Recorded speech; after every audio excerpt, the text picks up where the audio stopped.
out the White House. They're still going with this cabinet meeting. Clay's buddy, his golf buddy perhaps soon, Doug Burgum, is laying it down right now. Dougie B. I don't know if we've called him that yet, but I think that's kind of a fun one for him. He's the Interior Secretary. Very important job. A lot that goes under the umbrella of responsibility for the Interior Secretary. Senator Mark, I keep doing that. I've just known him as Senator Rubio for the whole time I've been in media, pretty much. Secretary of State Marco Rubio sitting there as well with Donald Trump. We want to bring you some of the highlights of what has gone on so far. And I'd say RFK Jr. also sitting next to Dougie B., Secretary Burgum, and he's doing his thing. I'm surprised. Not a lot of controversy around RFK Jr. I don't mean on the personal side, but on the policy side, I would have thought by now they would be in a full-fledged freak out over him, but it hasn't really happened. Let's dive into what has been going on here and what they've been saying.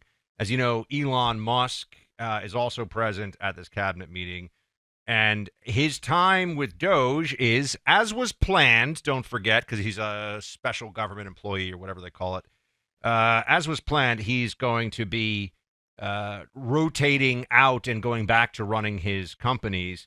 This is cut 23. Elon says, well, Elon has some high praise for the Trump administration thus far. The American people voted for secure borders, safe cities, and sensible spending. And that's what they've gotten. A tremendous amount has been accomplished in the first 100 days. As everyone has said, it's more than has been accomplished in any administration before, ever, period. So this portends very well for what will happen for the rest of the administration. I think this could be the greatest administration since the founding of the country. You have been treated unfairly, but the vast majority of people in this country really respect and appreciate you, and this whole room can say that very strongly. You've really been a tremendous help. You opened up a lot of eyes as to what could be done, and we just want to thank you very much. And, you're invited to stay as long as you want. At some point, I guess, he wants to get back home to his cars and his... Yeah, and his rockets and all the other good stuff, Clay. I think it's important context because Elon is not a guy who accepts less than the best. It's been 100 days. Trump's doing the things he said he would do. There has been some excellent progress, but you can't slay all the dragons the first time you pick up the sword. Yeah, and again, I think the biggest story of Trump's 100 days is that he is trying to fix things that most politicians would not touch. And this is important because it's what you should want politicians to do. But most of them are so concerned with getting reelected that they aren't willing to actually get that far out in front of making substantial change.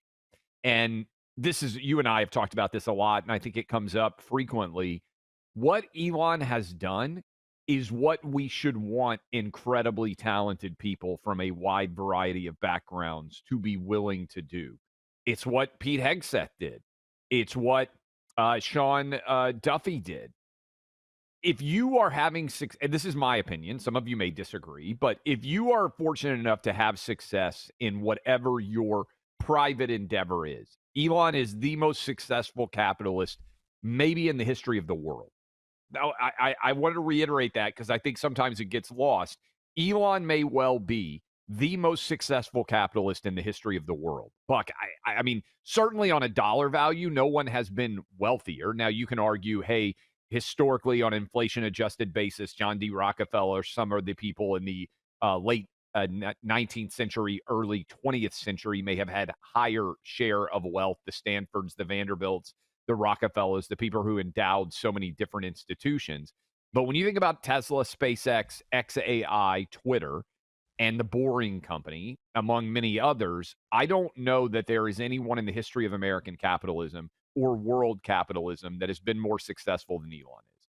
He had no reason, Buck, other than his belief that he had an incredible ability of talent to bring to bear at the government, to leave what he was doing and making money and do it. Look at Hegseth. And people are coming after Hegseth like crazy.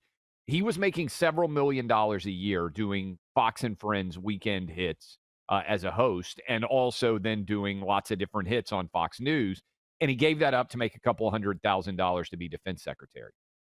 Sean Duffy, was making really good money hosting a show on Fox Business. He gave that up to go be transportation secretary. Donald Trump himself was rolling in billions of dollars, had an easy lifestyle. Everyone loved him. He was one of the most popular entrepreneurs and capitalists in the entire world. And he decided that he didn't like the way America was going, and he was willing to put his hat in the ring and take the slings and arrows from other people. There are tons of those people. Lutnick, Besant, people who were wildly successful outside of the government that have decided to bring their talents to bear at the government. I think it's probably the most underreported, underdiscussed aspect of Trump Cabinet 2.0. I'm not sure we've ever seen a more successful gathering of people from outside the government than what Trump has brought to bear so far in this group that was meeting right now in the last couple of hours. Now, this cabinet will bring more of the highlights to you as it continues to unfold. But a couple of things that have come up. One is you may have seen that the U.S. economy had a 0.3% decline in GDP in the first quarter. Now, remember when 2 quarters of negative growth under Biden was a recession, but then they said, well, is that really a recession? And we all had to debate what the definition of a recession was. They're going to seize on this. They're trying to seize on this to say that Trump, his economy is actually not going to be strong for the American people. You all know, we all understand where this is going. But Trump had this to say about the GDP number, and he's not mincing words. This is 24. Core GDP, and this is, you probably saw some numbers today. And I have to start off by saying that's Biden. That's not Trump, because we came in on January. This is the quarterly numbers. And we came in and I was very against everything that Biden was doing in terms of the economy, destroying our country in so many ways, not only at the border. The border was more obvious, but we took over his mess in so many different ways. Core GDP, removing distortions from imports, inventories, and government spending, was up plus 3% when you add it. We had numbers that despite what we were handed, we turned them around, and we were getting them really turned around.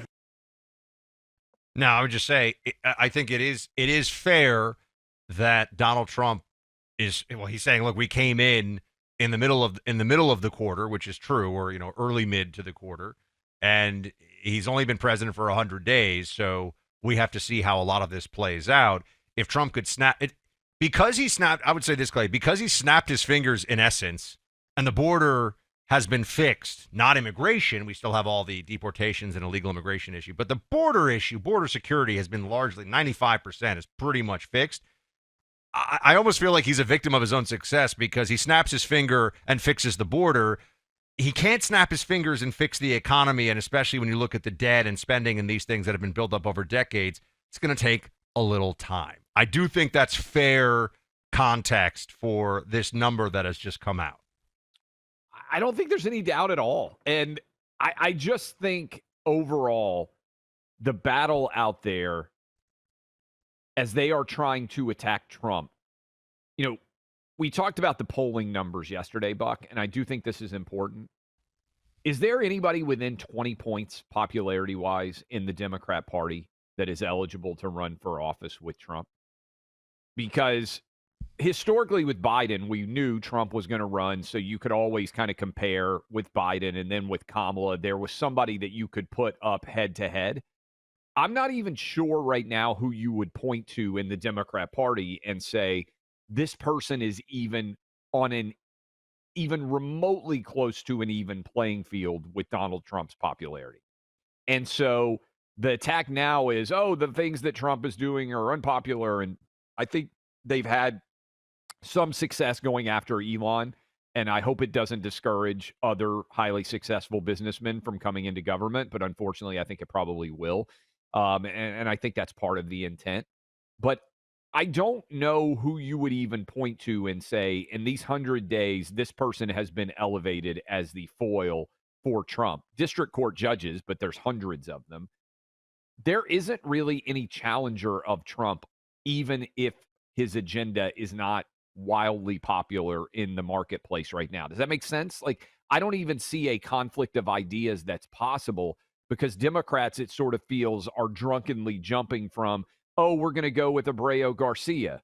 Oh, we're going to go with the cost of eggs. Oh, the stock market is not in an ideal position. And they just kind of drunkenly swerve from one argument to another, and there is no uniting coalition of opposition behind it. Does that make sense? Which Yeah. I think is only fracturing even more. And I think it's going to get worse because I think the economy is going to be getting better in the months ahead. Now, China obviously looms large in all of this with the economy, with the tariffs, and this is really, I think, in my view, I'd be interesting. This would be an interesting question to ask Trump. I'd love to hear. Maybe, we'll talk to him. I think we're going to go see the big guy in June. Clay and I've been talking about this. We were going to see him sooner and his team, but I've got a little human who is very dependent on mom and dad to be around. Well, particularly mom. Let's be honest. But I try to help out. So Clay has graciously agreed to let us push this back to probably June. I think we'll do our time with the president and some of his team. But I would want to ask him. I think that in Trump's mind, he has defeated the fake news media, which I think is a totally fair assessment. I think he has defeated the Democrat Party, right? He's not running again. He won twice. I know some of you are saying he won 3 times, but he won twice officially. And now I think he views his primary challenge as China. I don't think he thinks the Democrats are who he really has to focus on as much anymore. I think he's really viewing China and the future of the China-U.S. relationship and our ability to compete and continue to be the dominant global force that we are is a huge part of Trump's legacy. So he sees this as important. I don't think he wants to have an unnecessarily bellicose relationship with China. He just wants us to be well positioned, and he wants things to be fair. He spoke about this in this cabinet meeting. This is cut 25. I know that China is doing very poorly right now. I just saw some reports coming out, and I don't want that to happen to China. I like the president a lot, President Xi. I don't want it to happen. I was actually saddened to hear it, but they are getting absolutely hammered in China. And, they're sending boats, the biggest boats in the world, carrying cargo like nobody's ever seen before. These are the biggest boats in the world, biggest cargo ships in the world. And they're coming and they're turning around in the Pacific Ocean. They're doing a big U-turn and going back because they don't want the goods because 145% tariff. But at a certain point, I hope we're going to make a deal with China. We're talking to China, but their factories are closing all over China because we're not taking their product. We don't want their product unless they're going to be fair with us. And that includes intellectual property and other things. There are a lot of things far beyond just buy, sell. Clay, he's saying, look, he doesn't want to get into a bare-knuckle brawl for the foreseeable future with China over trade. All they have to do is change some behavior, and we can all be nice, as Trump would say. I will be very surprised if by August this isn't all resolved. You can put me down on the prediction market by August. I think we'll get through the summer. I think what you will start to see in the next few days is a lot of these new trade agreements will be rolled out, and they'll be better and they'll be more efficient. And the market is going to come to realize that this is not the end of the world. And I think by August, China and the United States will have in some way come to an agreement. That's my bet. I think they want to get this thing resolved before we get into the holiday season because you need some finality and certainty as you are getting retail set up for the holiday season, which now, Buck, by September, there are Christmas trees showing up in Costco's. The Christmas creep gets here sooner and sooner. And I think that will be a time when we will have some resolution. So I don't think this thing's going to stretch on forever. I think both sides are going to sit down at the table. I think we'll get a better deal than we have right now. And by the summer, I think you will start to see the larger marketplace start to fire. I also think our boy Jerome Powell, inflation is coming down. He needs to cut rates. And there's now a prediction of 4 rate cuts before the end. I think Goldman's newest forecast is that 4 rate cuts, a total point rate cut. That will also start to juice the economy, maybe free up the housing market, where so many of you out there are sitting on those 2.5% or 3% mortgages. Congrats. But it's been a while now, and the marketplace needs to kind of start to work through the housing inventory. It's still frozen. A point change in interest rates, I think, could start to loosen that some. Many dedicated first responders and service members, like Austin Reese, have paid a high price for the safety and freedom we enjoy. Austin served 3 deployments to Iraq, spending 13 years with the Navy Explosive Ordnance Disposal Unit. He learned to skydive on the job and became a military freefall instructor. But in what was thought to be a routine jump, something went terribly wrong. Austin hit the ground at 65 miles an hour. In that moment, his life changed forever. Austin suffered broken bones and a spinal cord injury that left him paralyzed. Thanks to the generosity of friends like you, Tunnel to Towers gave Austin a specially adapted smart home to enable him to rebuild his life after an unimaginable hardship.